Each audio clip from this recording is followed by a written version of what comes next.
بسم الله الرحمن الرحيم. فصل. وعليك بالزهد في الدنيا فإنه بشير السعادة ومظهر العناية وعنوان الولاية. وكما أن حب الدنيا رأس كل خطيئة كذلك يكون بغضها رأس كل طاعة وحسنة.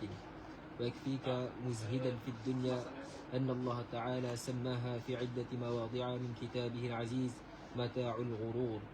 وقال الحسن رحمه الله تعالى: متاع الغرور كخضرة النبات ولعب البنات.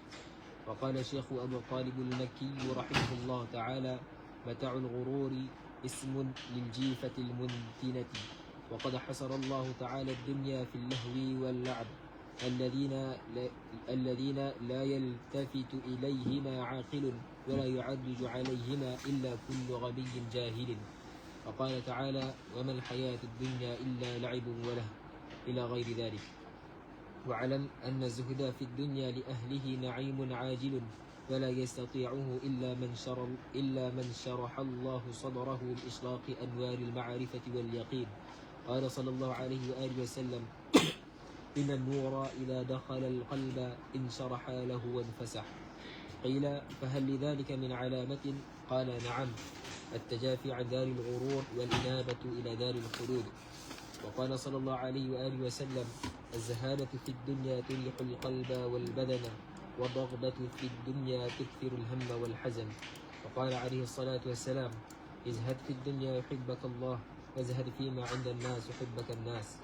وأصل الزهد معرفة القلب بحقارة الدنيا وخستها، فأنها لو كانت تزن عن الله جناح بعوضة ما سقى كافرا منها شربة ماء. Makna zuhud kan?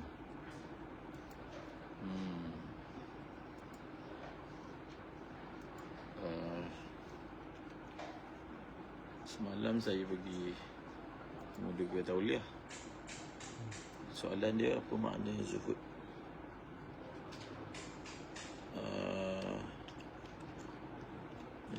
Makna zuhud ni, dia zuhud lawan dia raghbah. Zuhud ni maknanya memandang rendah, tidak membesarkanlah, bahasa yang mudahnya, tidak membesarkan dunia, memandang enteng, memandang rendah, tak ada ta'zimud dunia. Dalam nak faham dia, kita faham lawan dia. Lawan dia raghbah kan. Dia raghbah ni memang keinginan.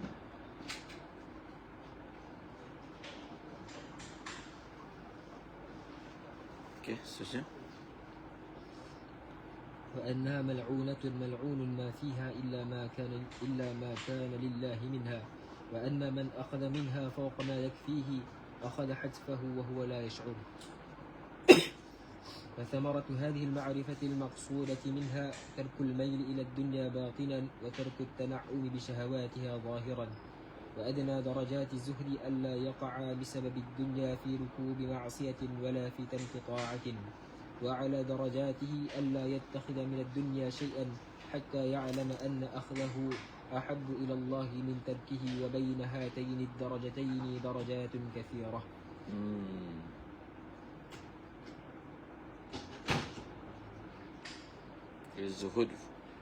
Zuhud batin, mail ila dunia, tarkul mail. Zuhud zahir, tarkul tana'um fi syahwatiha. Maknanya yang mubah lah kan? Yang mubah. Dan zuhud yang paling rendah, tidaklah dia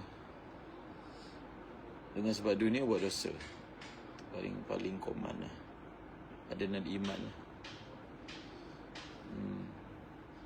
Zuhud yang paling tinggi, dia akan ambil dunia kalau dia tahu dunia itu, mengambil dunia itu adalah lebih ahab ilallah, lebih menghampirkan diri pada Allah. Dan kita tanggung sahabat-sahabat Nabi ni yang kaya, yang hartawan, yang jutawan ni, sebab sahabat Nabi ni kan disifatkan sebagai orang yang zuhud. Dalam Dayatul Sabah kan masa sebut tentang sifat sahabat ni, az-zahidun fid dunya, sahabat. maka ia menunjukkan mempunyai harta tu tak bertentangan zuhud. Maknanya walaupun dia ada dunia, tapi dia tak mail kepada dunia. Dia tak mail kepada dunia. Dan bukti dia adalah, paling asas bukti dia, dia tak akan, sebab dunia, dia meninggalkan taat tu, dia tak akan buat. Itu adna. InsyaAllah. Kemudian وللزاهد الصادق علامات منها ألا يفرح بالموجود ولا يحزن على المفقود من الدنيا، ومنها ألا يشغله طلب الدنيا والتمتع بها عما هو خير له عند ربه. وعليك بإخراج حب الدينار والدرهم من قلبك حتى يصير عندك بمنزلة الحجر والمدر، وبإخراج حب المنزلة عند الناس من قلبك حتى يستوي عنك مدحهم وذمهم وإقبالهم وإدبارهم. sebenarnya ini lebih susah. Lebih susah. Hubbul manzilah ni lebih apa yang Habib Ali Jufri sebut ya. Yang dia kata ahlullah sebut. Perkara yang paling terakhir yang keluar daripada ahlullah ni, hubbul manzilah indan nas. Daripada susah. Sebab itu boleh je orang tu dia zuhud fil mal, tapi dia tidak zuhud fil jah. Maknanya dia tak bersedia nak korbankan kedudukan, makanan. Bahkan dalam hati dia menyimpan, bahkan dia boleh bergaduh sebab jah, sebab kedudukan. Jadi itu antara kita kata ghurur yang lebih halus ya. Mungkin orang tu dilihat zahirnya zuhud fi dunia, pakai kita buruk, pakai baju buruk, ataupun rumah biasa-biasa saja. Tapi kadang-kadang berkelakuan macam tu tujuannya adalah menghasilkan makanah indan nas, supaya orang kata dia zuhud. Jangan tipu syaitan, supaya liuqala innahu zahid. Zuhud lah. Tak adalah zuhud. Kemudian فإن حب الجاه أضر على صاحبه من حب المال. perkara ini memang kita lihat dengan musyahadah. Sebab itu antara bergaduh sebab duit, sebab harta, dengan bergaduh sebab kuasa, orang agama ni lebih banyak bergaduh sebab kuasa. Orang agama, sebab perempuan jauh sekali kan, kuranglah orang agama. Sebab harta ada, tapi yang lebih lagi adalah dia bergaduh sebab kuasa. Kita lihat hari ni depan mata kita, dia tak boleh sebab kuasa ni sebab kedudukan, insya-Allah. Dan وكلاهما دالان على الرغبة في الدنيا، وأصل حب الجاه حب التعظيم، والعظمة من صفات الله، وهو منازعة للربوبية. insya-Allah. Okay.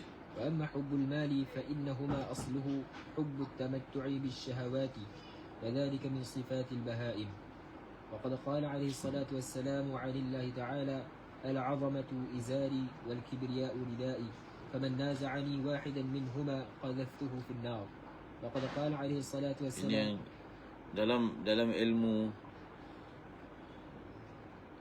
dalam ilmu tasawuf kan, yang benda ni disebut oleh orang psikologi. Sebenarnya orang psikologi, sebenarnya ada ilmu psikologi ni diambil daripada ilmu tasawuf. Sebab ulama tasawuf lah dalam Islam ni, ulama apa yang membahaskan tentang sifat dan karakter manusia. Ulama tasawuf. Cuma beza dengan ilmu psikologi, dia bahas juga karakter. Bahkan perbahasan zaman ni tentang karakter manusia sangat luas, lebih mendalam kan. Cuma pembawaannya, ke mana dia ingin meluruskan karakter manusia tu untuk bawa Kalau orang tu dia tak ada agama, hanya lebih kepada mencapai kedamaian kat dunia sahajalah. Segala-galanya dunia. Baru hammina. Tapi bila membahas tentang sifat manusia ni, maka antara dia punya maudhu' dia ataupun tajuk dia adalah membahas punca sifat tu datang. Akar sifat, punca. Jadi bila kita tahu punca sifat, akar dia, maka kalau sifat tu sifat buruk, maka hendaklah dibenteras akar tu, ya. Itu dia punya ilmu tu, dengan satu mengetahui tanda-tanda karakter. Macam orang belajar karakter manusia kan, orang belajar psikologi, dia belajar karakter manusia. Jadi karakter ni benda dalaman kan, tapi ia diketahui dengan alamat, tanda-tanda. Dan kalau orang tu dia nak pergi kepada tabibun nafs sebagai ahli psikologi, ahli jiwa, macam mana nak merawat, mengubati kan, maka kena tahu punca, asluhu tu. Dalam bahasan tasawuf ni ada sebut benda-benda macam ni. Jadi kita dalam mempelajari sifat-sifat diri ni, mengetahui punca dia. Jadi punca dia apa? Jadi punca hubbul jah ni, hubbul mal, orang ini dia apa ni, dia cenderung untuk bermewah-mewah, menikmati kehidupan dunia. Itu yang disebut apa? Hari ini punca banyak masalah adalah hubbud dunia. Jadi punca hubbud dunia adalah mempunyai keinginan tu lebih. Satu orang mempunyai keinginan untuk makan sedap, keinginan untuk baju mewah, keinginan untuk kereta mewah. Jadi bila keinginan tu lebih, pendapatan kurang, maka dia akan usahalah untuk tambah pendapatan dia. Kalau dia tu tak berfikir untuk buat jenayah, kan? Kalau dia fikir untuk buat jenayah, maka dia akan makan rasuah, curi, jenayah, bunuh. Itu yang disebut ra'su kulli khati'ah tu. Jadi kalau satu orang tu dia ulama tasawuf, sama ada dia tu adalah tabib ataupun dia nak rawat diri dia, maka caranya adalah mengurangkan rasa keinginan pada dunia. Sebab bila keinginan tu kurang, dia tak fikirlah nak tambah. Sebab keinginan tu semua nak dipenuhi dengan duit, kan? Hari ni banyak berlaku bila ada medsos ni dipaparkan kemewahan-kemewahan, influencer, orang kaya kan. Bila dipaparkan, ataupun kita tengok selalu, kita bertambah kita punya raghbah. Tapi pendapatan kita tak cukup. Jadi antara kerosakan melihat kekayaan orang lain, kemewahan tu, kerosakan adalah tak bersyukur, kan? Dan dia nak, bila dia nak, dia cuba untuk penuhi. Sama ada dia akan secara tungkul lumus lah menghasilkan dunia dengan jalur yang dibenarkan ataupun jalur yang tak dibenarkan. Sebab tu dalam Quran ada berapa banyak ayat-ayat yang menyebut tentang haqaratud dunia. Sebenarnya itu dia panggil syifa. Quran adalah syifa. Wa nazilul ma huwa syifa. Syifa lah pada penyakit jiwa. Jadi penyakit jiwa tu antaranya ta'zimud dunia. Antara perkara kesalahan yang mungkin manusia tak rasa salah, ta'zimud dunia, rasa azamah tu sebesar. Bila rasa besar dunia tu bertentangan dengan tahqirud dunia, mengecilkan dunia. Memang kalau orang baca Quran dia akan faham memang sifat Quran tu memang tahqirud dunia. Tahqirud dunia. Dan dia kata hubbul jah ni pula sebab orang tu dia suka dimuliakan, suka dibanggai, suka berbangga lah, kan? Jadi suka berbangga tu, bangga ni sifat Allah Ta'ala. Maksudnya? وقد قال عليه الصلاة والسلام ما ذئبان جائعان أرسلا في زريبة غنم بأفسد لها من حب الشرف والمال في دين الرجل المسلم. وجه من الحديث مشكلة. وعليك بإيثار التقلل من الدنيا والاقتصار على ما لا بد منه من ملابسها ومآكلها ومناكحها ومساكنها وسائر أمتعتها. وإياك أن Tapi jangan sampai menyimpan israf pada harta orang lain lah. Jadi sekadar mencukupi. Tapi kalau orang tu terlalu, apa yang dia ada tu tak cukup, sampai hidup dia susah, yang menyebabkan dia tak sabar, lebih baik dia bersenjata lah dengan senjata harta. Tasallah bisilah. Tujuan dia untuk mempertahankan diri dia daripada meminta-minta kan. Jadi itu antara niat yang soleh lah. Niatun solehah fi kasbil mal. Kemudian وإياك أن تتسع في شهواتها وتدعي مع ذلك الزهد وتحتج لنفسك بالحجج الداحضة عند الله تعالى وتطلب لها التأويلات البعيدة عن الحق. وعن أراد رسول الله صلى الله عليه وسلم والأنبياء قبله والأئمة بعده عن التنعم بالدنيا مع القدرة عليه من الحلال لا يخفى على من له أدنى معرفة بالعلم.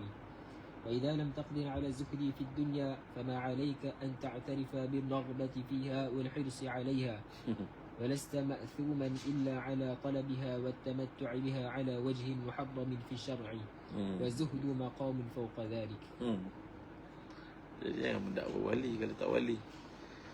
Tak dosa pun makan sedap. Tapi jangan kau takwil-takwil pula. Jangan guna nama Nabi ke, jangan guna nama sahabat. Tak nak mengaku. Itu pun lebih baik. Tak apa, makan, minum, apa. Tapi jangan libatkan Nabi. Jangan libatkan sahabat. Tak payah nak takwil. Itu maksudnya kan hati orang macam tu. Kan Nabi lah, hadir Nabi lah. Ada orang dia nak menggalakkan orang pada kekayaan, kemewahan. Kemudian menggambarkan seolahnya teras agama tu memang betul. Agama ni memang maksudnya kumpul duit jadi kaya. Semua orang kena jadi kaya. Tak betul. Orang yang baca hadis, orang yang tengok sirah Nabi, sirah sahabat, dia akan faham itu bukan yang dituntut. Tapi ia tidaklah dihalang sebenarnya. Tapi janganlah. Sebab agama Nabi ni buat benda yang makam tinggi. Kalau yang tadi tu makam mubah je, makan boleh kan? Tapi orang-orang yang mana motivator kekayaan ni, bisnes kan, bercakap tu menggambarkan seolahnya itu macam teras agama. Jadi bohong macam tu. Kemudian وليت شعري لو أن الله تعالى فرض علينا التوسع في الدنيا فمن أين لنا القدرة عليه في زمان عز فيه ما يواري العورة ويسد الجوعة من الحلال فإنا لله وإنا إليه راجعون. فصل. وعليك بالتوكل على الله فإن من توكل على الله كفاه وأغناه وتولاه ومن يتوكل على الله فهو حسبه. والتوكل من ثمرات صدق التوحيد وثباته في القلب واستيلائه عليه. قال الله تعالى رب المشرق والمغرب لا إله إلا هو فاتخذه وكيلا. فانظر كيف بدأ بإثبات الربوبية ثم بإثبات الانفراد بالإلهية ثم أمرنا بالتوكل عليه جل وعلا فلم يبق في تركه عذر للبرية. وقد أمر الله عباده بالتوكل عليه ورغبهم فيه بقوله وعلى الله فليتوكل المؤمنون وبقوله تعالى فتوكل على الله إن الله يحب المتوكلين. وقال رسول الله صلى الله عليه وآله وسلم لو توكلتم على الله حق توكله لرزقكم كما يرزق الطير تغدو خماصا وتروح بطانا. واعلم أن أصل التوكل على الله معرفة القلب بأن الأمور كلها بيد الله. Ini pun okay, macam mana nak dapat sifat tawakul? Asal dia yang ni, orang yang yakin semua dalam genggaman Allah. Jadi mana nak dapatkan tawakul, kena ada iman, yakin. Dia tak boleh, tawakul ni dia tak dibina atas jahil, dia mesti dibina atas ma'rifatullah, ma'rifatu af'alillah. Kemudian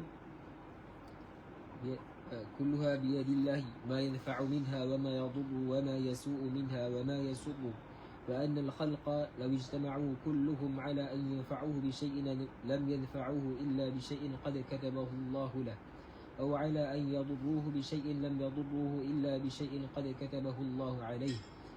ويشترط لصحة التوكل ألا تعصي الله بسببه، وأن تجتنب ما نهاك عنه، فتفعل ما أمرك به معتمدا في جميع ذلك عليه ومستعينا به ومفوضا إليه. ولا يقدح في توكلك دخولك في شيء من الأسباب الدنيوية إذا كنت Jadi disebut asal tawakul. Tawakul ni mengetahui semua perkara telah ditetapkan oleh Allah atas kehendak Allah. Makhluk tak boleh bagi apa-apa mudarat, tak boleh bagi apa-apa manfaat, melainkan apa yang telah ditakdirkan oleh Allah. Maknanya asal dia tu adalah iman lah. Asal dia adalah iman. Kemudian syarat tawakul, tidak bolehlah satu orang tu dia bertawakal dalam masa yang sama dia langgar perintah Allah, ataupun dia tak buat apa yang disuruh kan. Tak mungkin, sebab tawakul ni kan sifat orang yang sifat ahli syurga. Bahkan 70,000 orang masuk syurga tanpa hisab ni dia adalah mutawakkilin, sebut hadis. Jadi tak mungkinlah kalau dia sifat ahli syurga dalam masa yang sama dia melakukan dosa. Tak mungkin. Dia mestilah sifat yang baik kan. Kita dapat faham macam tu. Contohnya orang yang bertawakal dalam masa yang sama dia dia abaikan nafkah anak dan isteri dia ke, ataupun dia meninggalkan bekerja ke, jadi berdosa kan, tak bagi nafkah. Ataupun dia kata dia tawakal tapi apa yang menjadi milik orang lain dia kata ini semua daripada Allah. Rezeki, buah-buah jatuh pun ambil makan, apa yang jumpa ambil. Itu dipanggil tawakul bersama jahil. Tak boleh. Macam contoh ayat apa, wa tazawwadu kan, fa inna khairaz zadi taqwa. Ayat ni kan diturunkan kepada orang-orang Yaman yang nak pergi haji, yang mereka tak nak bawa bekal. Tawakal lah. Mana nak praktikan tawakal, tapi akhirnya bila dah tak sabar, tak tahan, meminta-minta, soal, tasawul. Jadi itu kan tawakal. Kalau itu kan, kalau orang tu kan saya cakap masa antara benda yang dia timam sebut tentang ni, masalah tarkul asbab ni. Jadi tarkul asbab ni kalau benda yang dituntut oleh agama, ataupun mengambil asbab tu kalau dikira benda yang tercela agama, jadi kamu kurang macam mencela sahabat lah. Sahabat ni mu'zam mereka, talabus bil asbab, talabus mu'zam. Boleh kita kata mu'zam sahabat ni yang kibar, Abu Bakar, Umar, Uthman, semua talabus bil asbab. Mana ada mereka tak talabus bil asbab kan?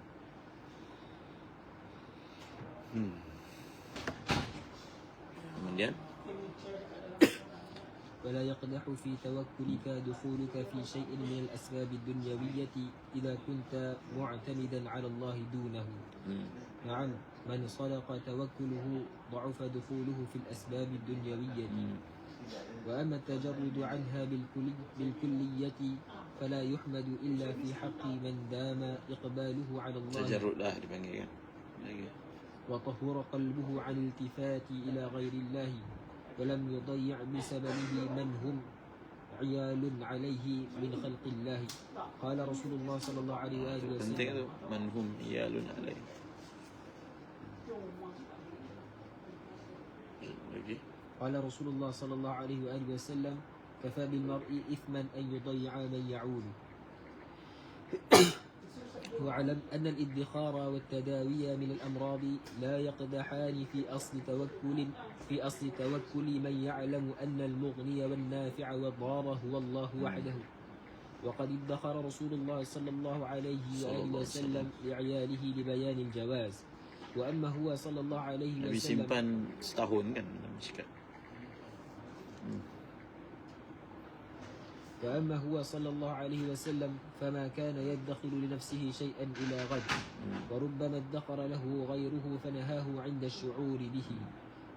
ولما سئل عليه الصلاة والسلام عن 70,000 الذين يدخلون الجنة بغير حساب من أمته فقال هم الذين لا يسترقون ولا يكتوون ولا يتطيرون وعلى ربهم يتوكلون.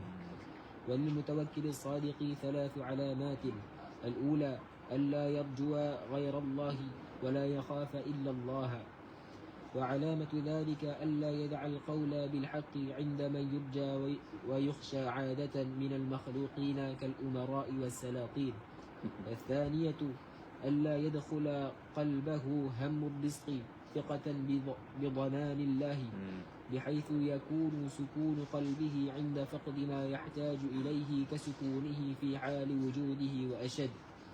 الثالثة ألا يضطرب قلبه في مظان الخوف علما منه أن ما أخطأه لم يكن ليصيبه وما أصابه لم يكن ليخطئه. Alamat apa? Orang yang bertawakal yang benar, pertama, dia tak takut dan dia tak harap melainkan daripada Allah. Jadi apa tanda orang tu dia tak takut dan dia tak harap melainkan Allah? Kalau dia terpaksa buat benda yang betul, dalam masa yang sama, bila dia buat benda yang betul itu, dia mungkin akan hilang orang yang mungkin bantu dia, kan?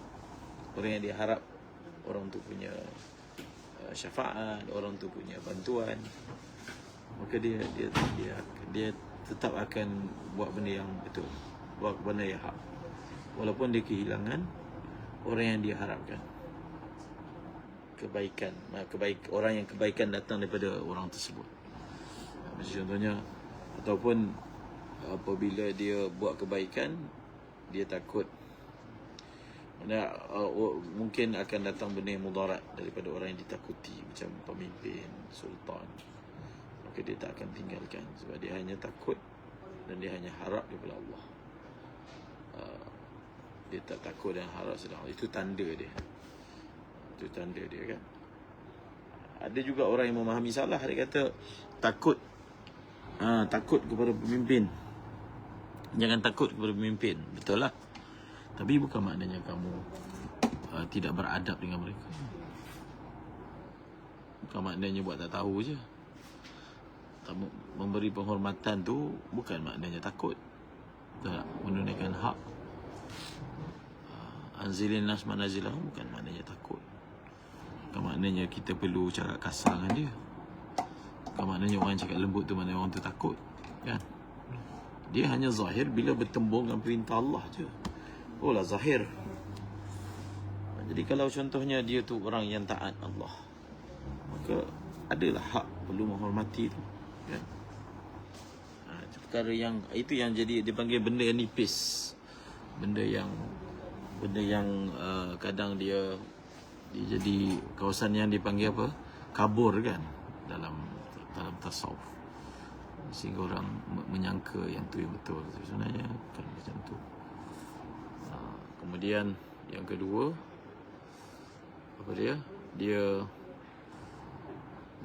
apa tadi? ألا يدخل قلبه هم الرزق.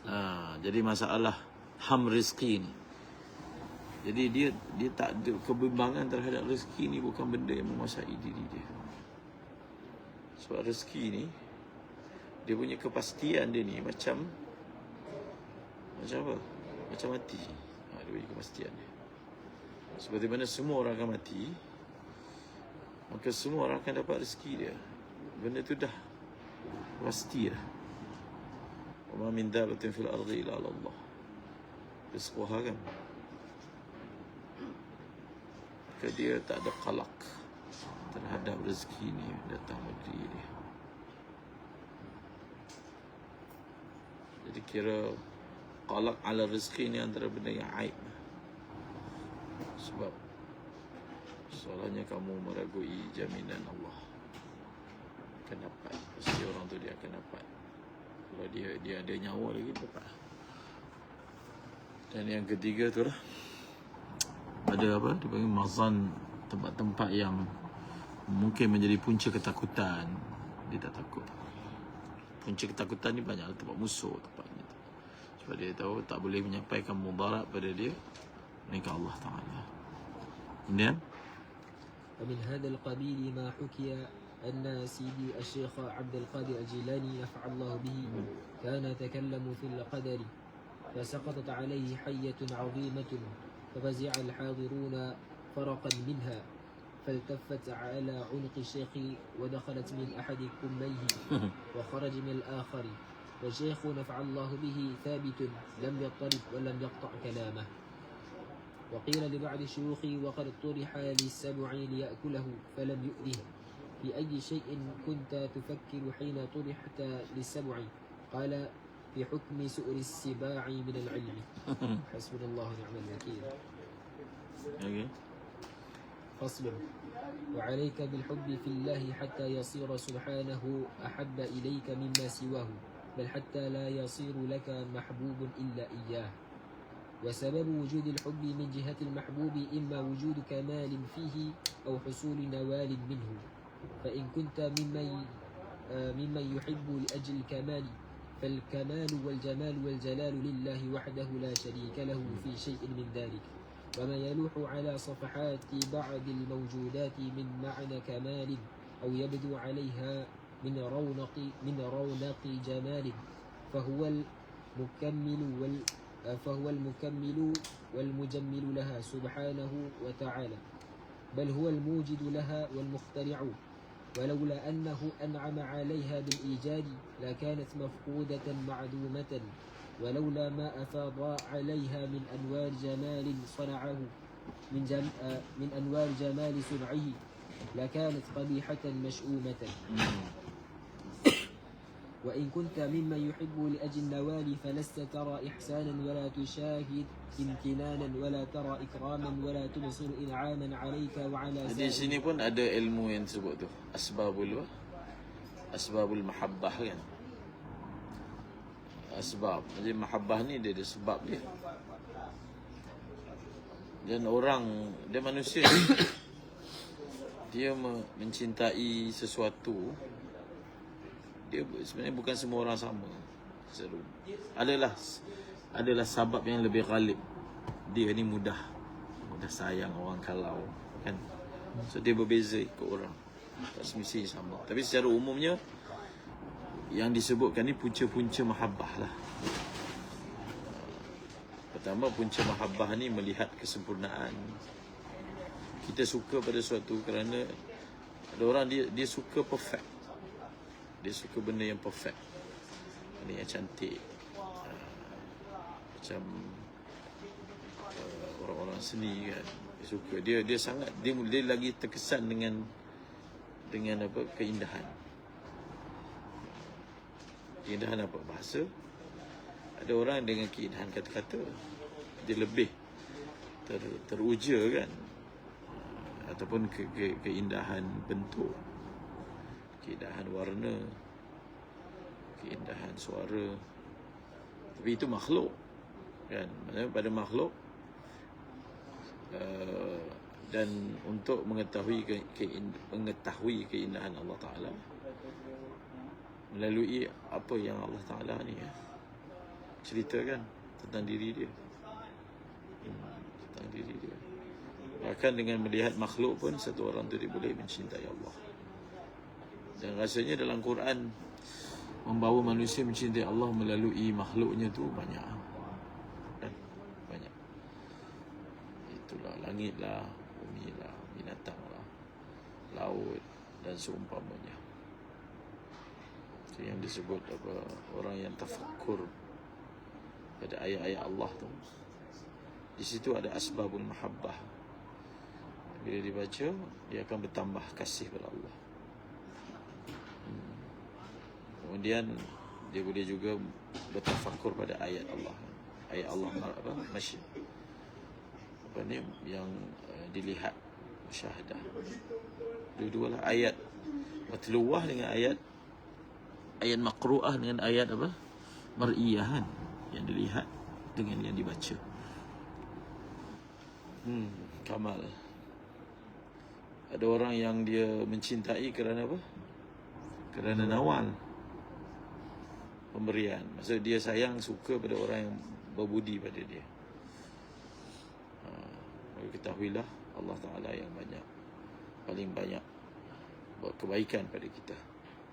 Kemudian وإن كنت ممن يحب لأجل النوال فلست ترى إحسانا ولا تشاهد امتنانا ولا ترى إكراما ولا تبصر إنعاما عليك وعلى سائر الخلق إلا والله تعالى هو المتفضل بجميع ذلك بمحض الجود والكرم فكم من خير قد أسداه إليك وكم من نعمة قد أنعم بها عليك فهو سيدك ومولاك الذي خلقك وهداك والذي له مماتك ومحياك والذي أطعمك وسقاك وكفلك ورباك وأسكنك وآواك يرى القبيح منك فيستره فتستغفره منه فيغفره ويرى الجميل منك فيكثره ويظهره فتطيعه بتوفيقه ومعونته فينوه باسمك في الغيوب ويقذف تعظيمك وحبك في القلوب وتعسيه بنعمته فلا يمنعه وجود العصيان عن إفاضة الإحسان فكيف ينبغي لك أن تحب غير هذا الإله الكريم أم كيف يحسن منك أن تعصي هذا الرب الرحيم واعلم أن أصل المحبة المعرفة وثمرتها المشاهدة وأدنى درجاتها أن يكون tak kenal maka tak cinta. Betul lah ayat tu. Kenal adalah punca kepada cinta. Tak kenal tak cinta. Lagi. وأدنى درجاتها أن يكون حب الله تعالى هو الغالب على قلبك ومحك الصدق في ذلك ألا تجيب أحب الخلق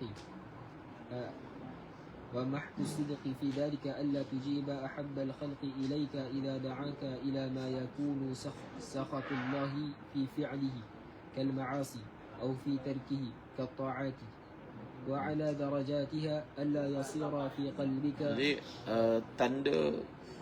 tanda kebenaran cinta kepada Allah, dia panggil mahabbah sadiqah. Apa dia? Dia tidak akan mengutamakan kecintaan makhluk atau kecintaan Allah.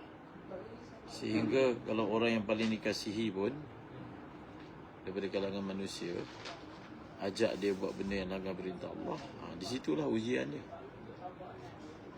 Ahabba ilaikum qul in kana aba'ukum wa abna'ukum tu. Di situlah ayat tu menjelaskan. Betul tak? Contohnya wa tijaratan takhshawna kasadaha. Apa tanda orang itu tijarah lebih dia kasihi daripada Allah? Iaitu untuk menjaga tijarah dia kena langgar perintah Allah. Dia kena buat maksiat, dia kena tak semayang ataupun lambat semayang. Jadi pada ketika itu menunjukkan tijarah tu ahabba ilaih, kan? Apa dia? Ayah dia, mak dia, bini dia, anak dia. Di situ penzahiran kan. La tajidu qauman yu'minuna billahi wa yawmil akhir yuwadduna man hada Allah wa rasulahu law kanu aba'ahum aw abna'ahum aw ikhwanahum aw 'ashiratahum.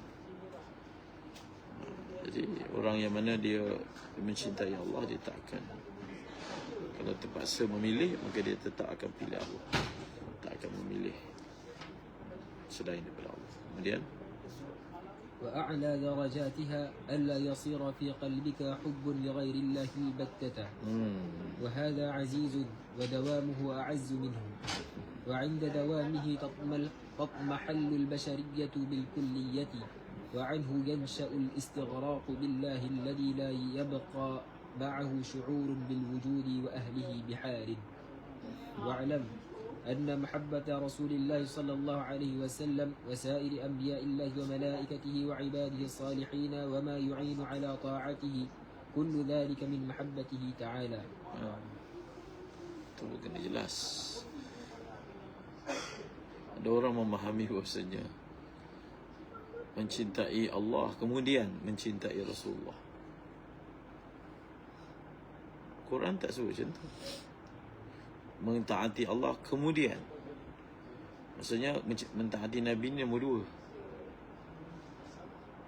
Nombor satu mentaati Allah, nombor dua Quran tak datang macam tu. Ayat Quran macam tu. Ya alladzina amanu atii'u Allah wa atii'ur Rasul. Wa in tuti'u tahtadu. Dijadikan apa? Syarat dan jawab. In kuntum tuhibbuna Allah fattabi'uni. Dia jadi benda yang bukan melengkapkan, mengesahkan, mengabsahkan.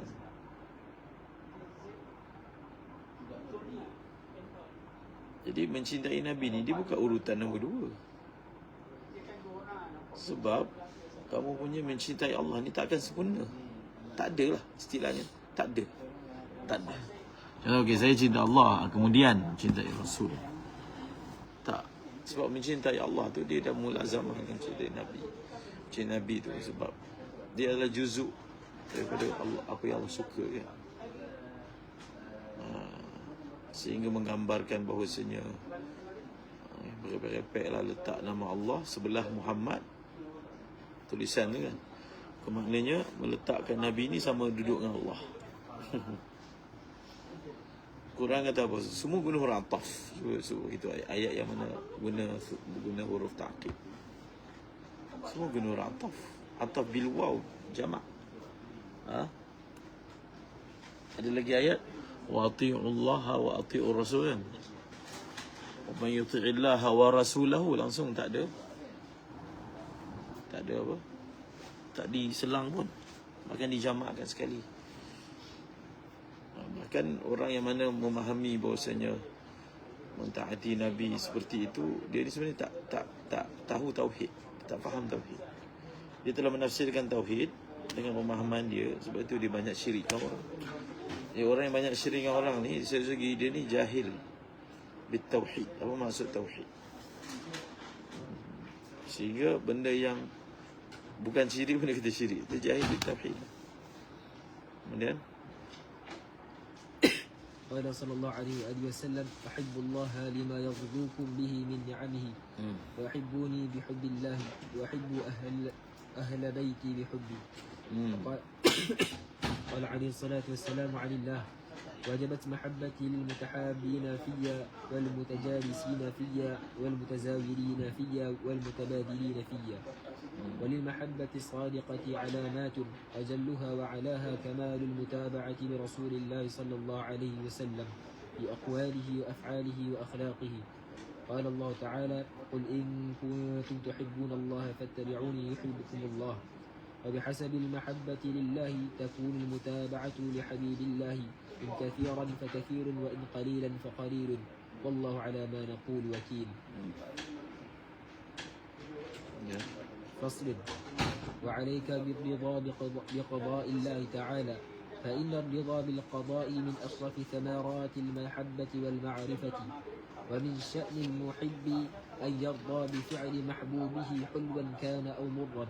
وقد قال صلى الله عليه وآله وسلم عن الله من لم يرضى بقضائي ولم يصبر على بلائي فليلتمس ربا سواي.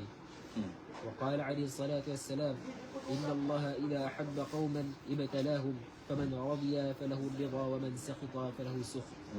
فالواجب عليك أيها المؤمن أن تعلم وتعتقد أن الله تعالى هو الذي يهدي ويضل ويشقي ويسعد ويقرب ويبعد ويعطي ويمنع ويخفض ويرفع ويضر rukun iman. Al-iman bil qada wal qadar kan rukun iman. Allah. Maksudnya semua datang daripada Allah. Apa yang telah berlaku pada kita, maknanya itu memang telah ditakdirkan. Maka kena terima dengan taslim, kamil.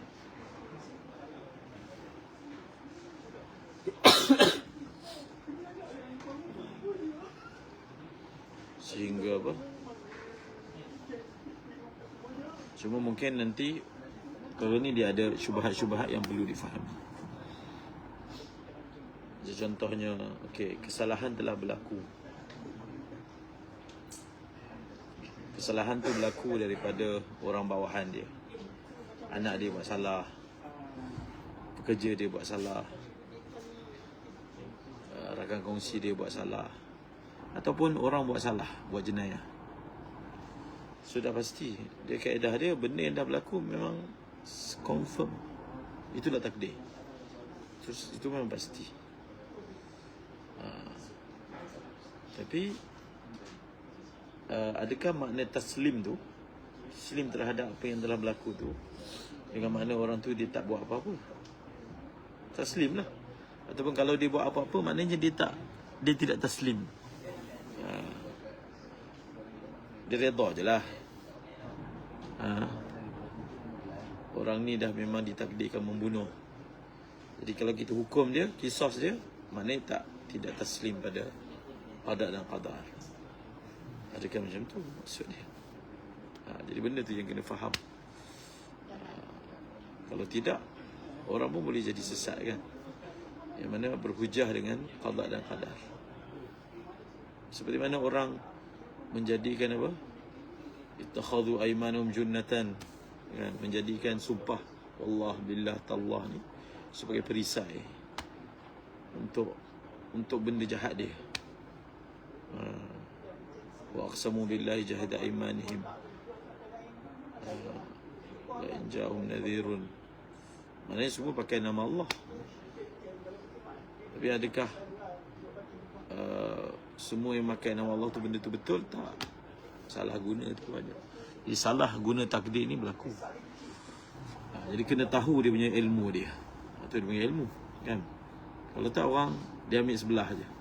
Dia mungkin ada bahasan tentang perkara itu. Kemudian فإذا علمت ذلك وآمنت به فالواجب عليك ألا تعترض على الله في شيء من أفعاله لا ظاهرا ولا باطنا. ولسان الاعتراض أن تقول لما كان هذا ولأي شيء كان هذا وهل كان هذا كذا وبأي ذنب استحق فلان ما جرى عليه.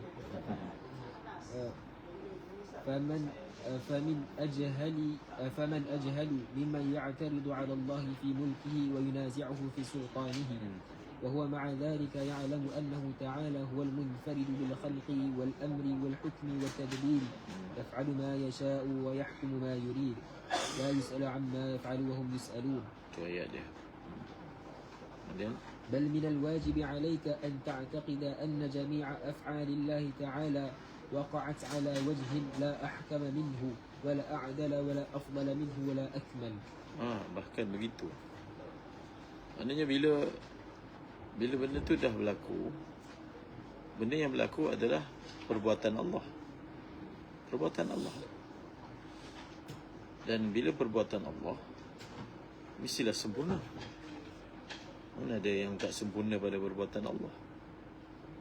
Maka semua benda yang dah berlaku, contohnya wujudnya Firaun, wujudnya Iblis, wujudnya syar, wujudnya kematian, wujudnya pembunuhan, wujudnya itu pun kena difahami dengan baik. Kalau tak orang ni jadi makrifat pula tu. Itu yang kata bahaya tu. Itu kira makam, satu makam kan dalam tasawuf. Tapi kalau dia terus pakai makam tu, takut dia menyeleweng pula. Tapi secara istihdarnya, jadi mungkin untuk orang awam kita tak bentangkan yang ni. Kita tak bentangkan. Kita banyak cerita tentang syariat.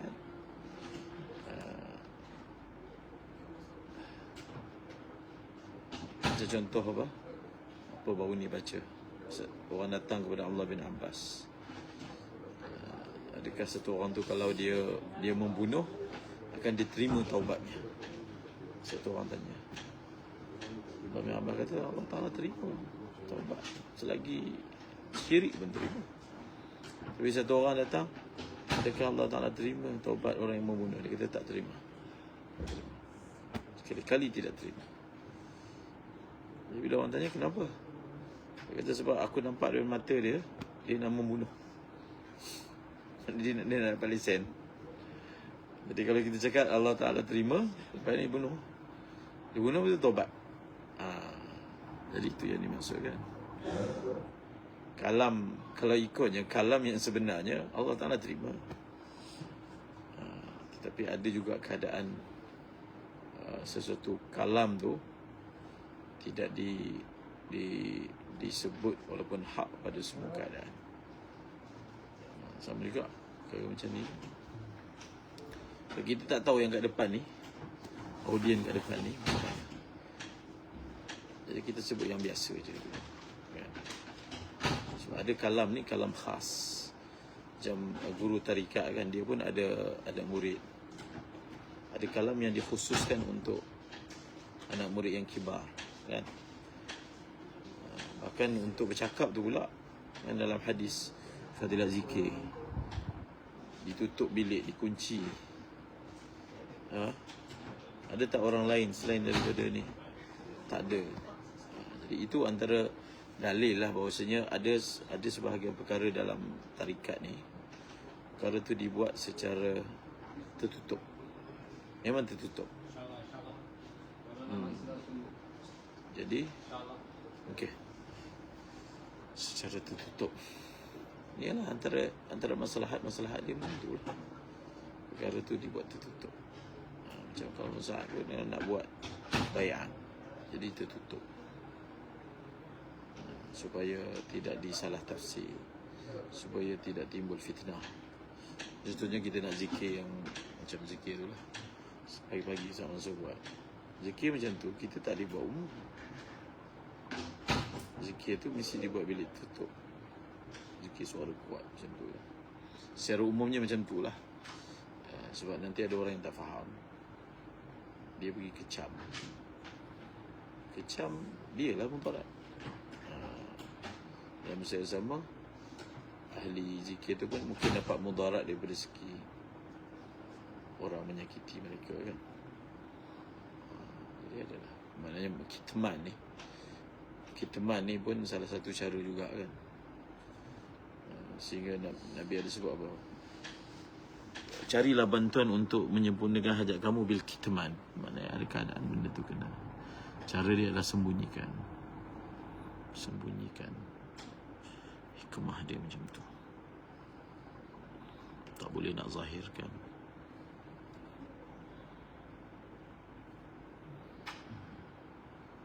Apa musuh ni? Tak musuh ni.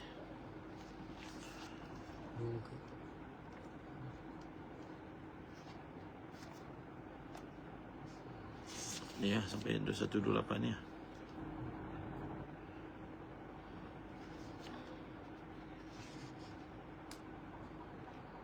Ada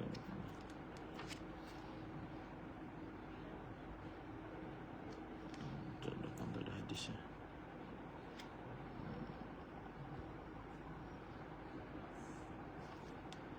Okey. Tengok lepas ni maghrib.